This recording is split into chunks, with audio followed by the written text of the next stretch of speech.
أعوذ بالله من الشيطان الرجيم. بسم الله الرحمن الرحيم.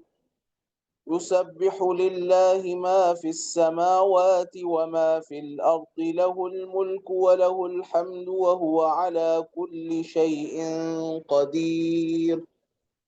هو الذي خلقكم فمنكم كافر ومنكم مؤمن، والله بما تعملون بصير.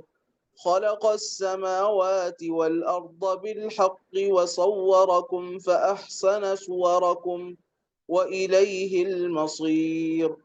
يعلم ما في السماوات والأرض ويعلم ما تسرون وما تعلنون، والله عليم بذات الصدور. ألم يأتكم نبأ الذين كفروا من قبل فذاقوا وبال أمرهم ولهم عذاب أليم. ذلك بأنه كانت تأتيهم رسلهم بالبينات فقالوا أبشر يهدوننا، فكفروا وتولوا واستغنى الله والله غني حميد. زعم الذين كفروا أن لن يبعثوا، قل بلى وربي لتبعثن ثم لتنبؤن بما عملتم وذلك على الله يسير.